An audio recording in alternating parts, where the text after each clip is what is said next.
Good day everyone, so let's talk a bit about Genshin Impact and why we don't have enough in-game content and why we will likely not get this content from Hoyoverse.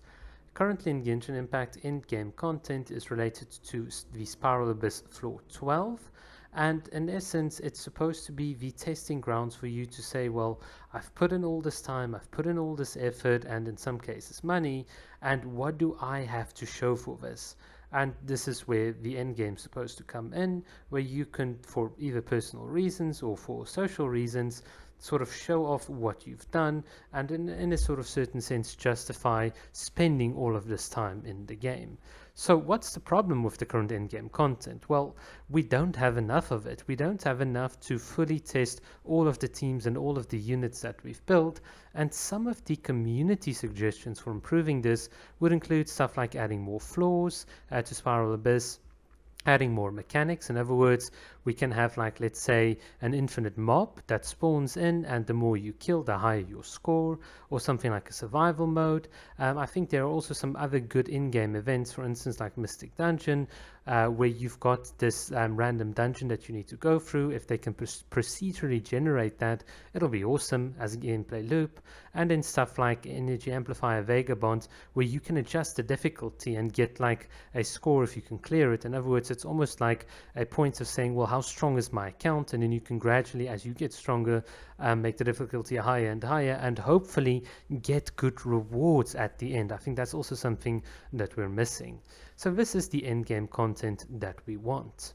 So why is Genshin Impact not giving it to us? Well, currently the formula that Genshin Impact's running is predicated on this fear of missing out. We've got limited events, we've got limited character event wishes and so on, and it's always interesting how Hoyoverse always seems to bias the current Spiral Abyss in such a way such that the latest characters that are on the character event wish will have an advantage.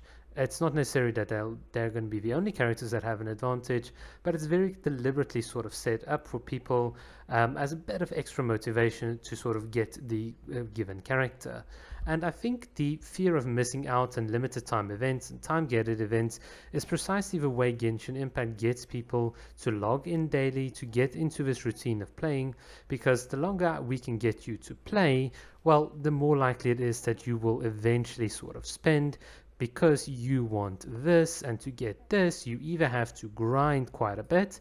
In other words, there's a high likelihood that you'll then spend, or you can just sort of purchase money. This is the Genshin Impact model, or sort of business model.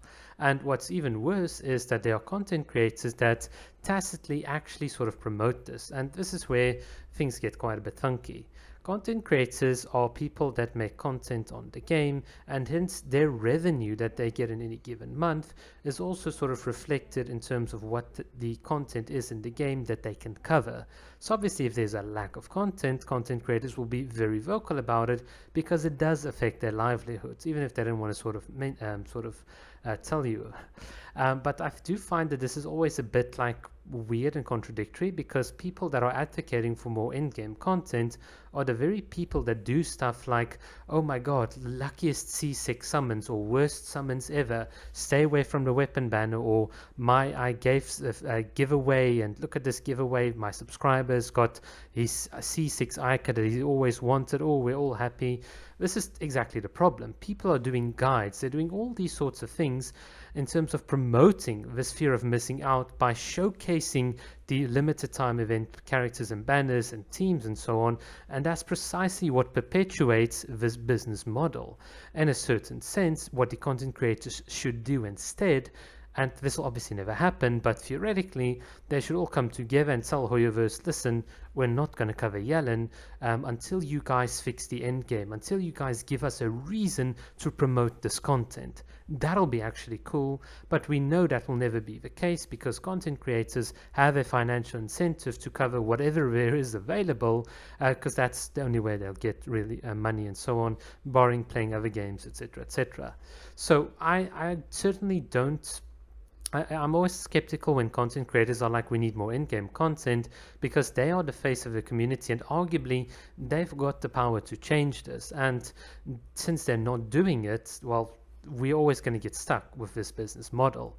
And you might say, well, we've given Hoyoverse a lot of money, we've given them a lot of time. Why don't they use this money and actually just reinvest it into the game? We get that there's always going to be fear of missing out, etc. But why not give us more?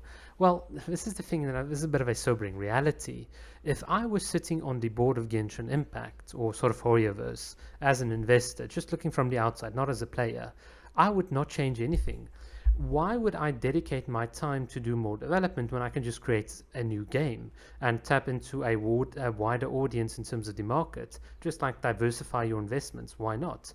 That will make way more sense than to get more developers and to then keep on churning out content for Genshin. Genshin Impact is in a state of maintenance mode in a certain sense, and with occasional content.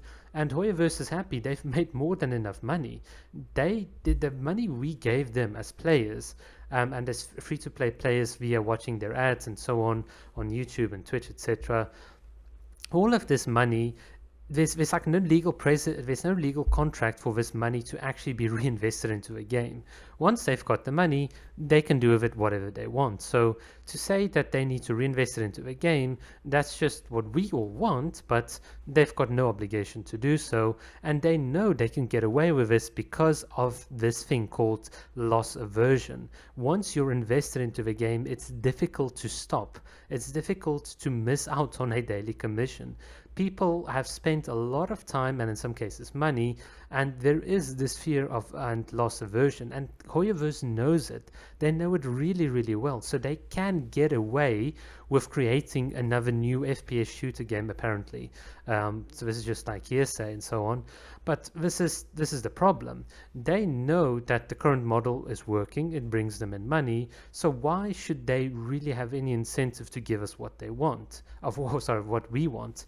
They've got all the incentive to keep on churning out new content, tapping into new markets, and you might say, well, if they're not going to give us the content, we'll just go away as F2P players. We'll just play another game. And that is, in a certain sense, also not really going to work, because if you read the Alibaba article, on Genshin Impact and how they sort of ran the generalized gaming server and being able to accommodate all the different platforms. You can play Genshin on your mobile and then 1 minute later play it on PC, etc., etc. You'll find that it costs them quite a lot of money to run the Genshin gaming servers. So losing like 40% of your F2P player base means we don't need to run them on the server, so costs are going to go down, which is just going to help, which in essence just going to boost their net profits and so on. So it's not like you're really doing them a disservice, and they know that the people that are on the end game, once again, due to the sunk costs fallacy, will keep on playing. Now, at this point, you might be asking me, well, if we can't get in-game content, why can't we get some proper quality of life or much needed quality of life changes in Genshin Impact? For instance, something like an artifact loadout set. Well, here's where I've got a bit of bad news. Genshin Impact wants you to keep on grinding. So what they've done is they've locked a lot of the power and the potential of characters behind having good artifacts.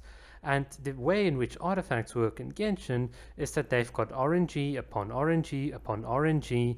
So for instance, the substats that you get in the main stat are all subject to RNG.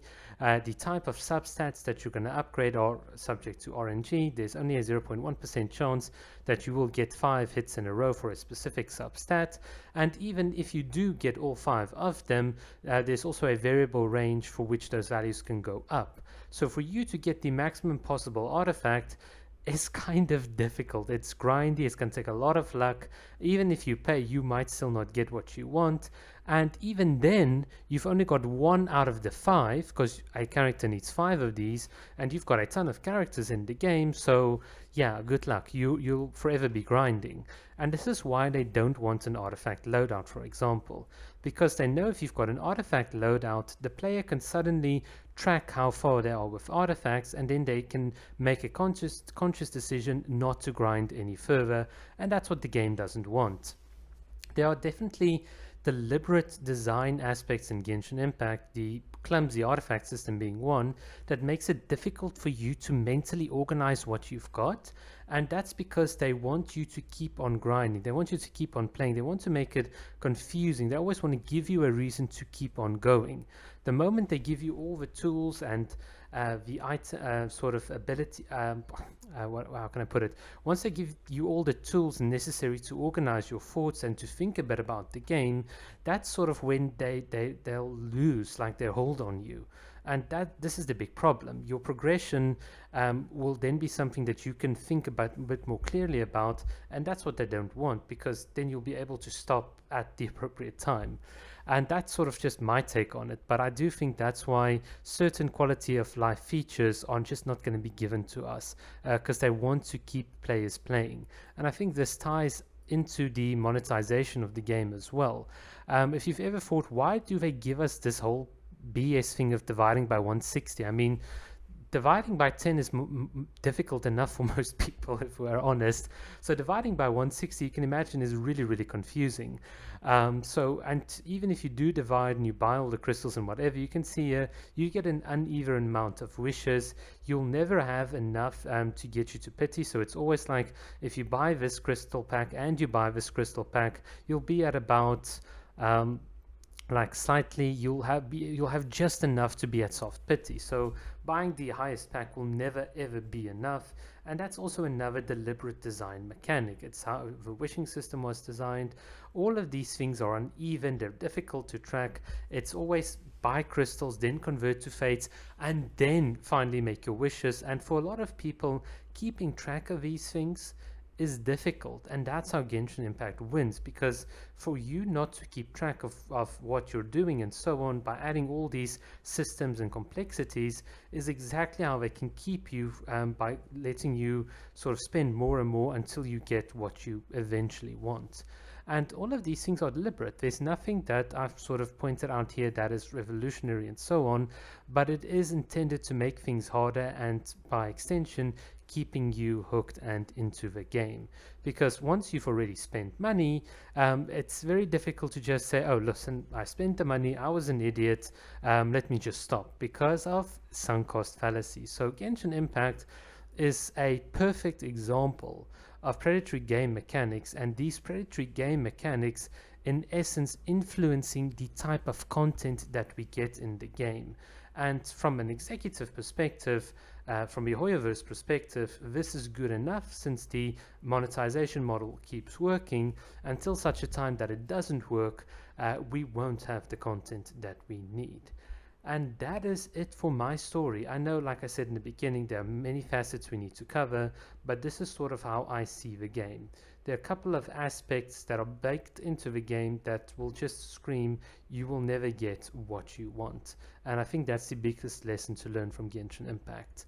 And on a bit of like a final note, do keep in mind that despite all the predatory mechanics and so on, the biggest sort of letdown in Genshin Impact is the amount of time that you've spent in the game, and it's up to you whether you can decide whether it was worthwhile or not. Cheers.